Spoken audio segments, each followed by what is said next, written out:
took a big step towards a redesign for a large section of Park Avenue. DOT officials releasing a request for proposals today. They want ideas on how to transform the traffic medians on Park Ave between East 46th and East 57th Streets. These improved medians will not only be expanding park access, will not only be beautifying the space, they'll be expanding where pedestrians can walk, which of course the pedestrians currently dodging this press conference will appreciate. And finally, they will put the park back in Park Avenue. And maybe make it more green. Well, the 11 blocks that will eventually be redesigned are above the Grand Central Terminal train shed, which is also being rebuilt. Well, let's talk sports now, specifically sports tourism. And it's on the rise, and there's no better place to see it in full bloom than at the U.S. Open in Queens. All right, Fox 5's Kendall Green shows us why more people are traveling far and wide to see their favorite athletes play in person. Looking around the Billie Jean King Tennis Center, you can see the flood of tourists covering the grounds of the U.S. Open, where they're coming from across the globe to watch the Grand Slam champions swing their way to the top. You had quite the trip getting here. How long did it take? Where did you come from?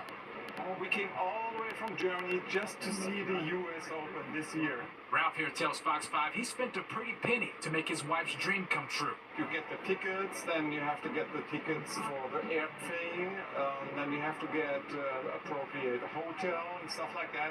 So all in all, you spend like $2 to $3 grand. You came all the way from where? Philippines. Just arrived yesterday. Well, they're all dropping bucks in a huge big dollar industry, banking on sports tourism. It makes up about $1 of $10 spent around the world. The U.S. Open boosted sports tourism as a whole to a $52 billion industry last year, despite inflation. Compared to other large-scale sporting events, the Final Four in Arizona drew in about $430 million for the economy. The Super Bowl in Vegas hit the $1 billion mark as airlines take notice. Airlines do what they can to get their planes in the right place to make sure there's enough capacity to meet the demand from fans, and certainly any opportunities that they can find to try to catch up with the interest from fans heading to cities to catch their favorite team. With college football kicking off this week, travel for the biggest teams rakes in hundreds of thousands of dollars. So earlier this summer, American Airlines announced 26 new fall flights just for fans and families, including flights to Alabama, Florida, Georgia, Iowa, and Kentucky. But for 2 weeks long at the U.S. Open, the dollar spent here just makes perfect sense. Very well spent. And this is a once-in-a-lifetime adventure.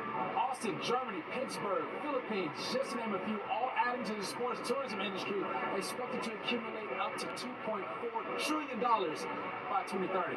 Safe to say it's a thriving industry. Here at Arthur Ashe Stadium, Kendall Green, Fox 5 News. Not big bucks. I mean, it's a great reason to go somewhere you might not otherwise, so I get it.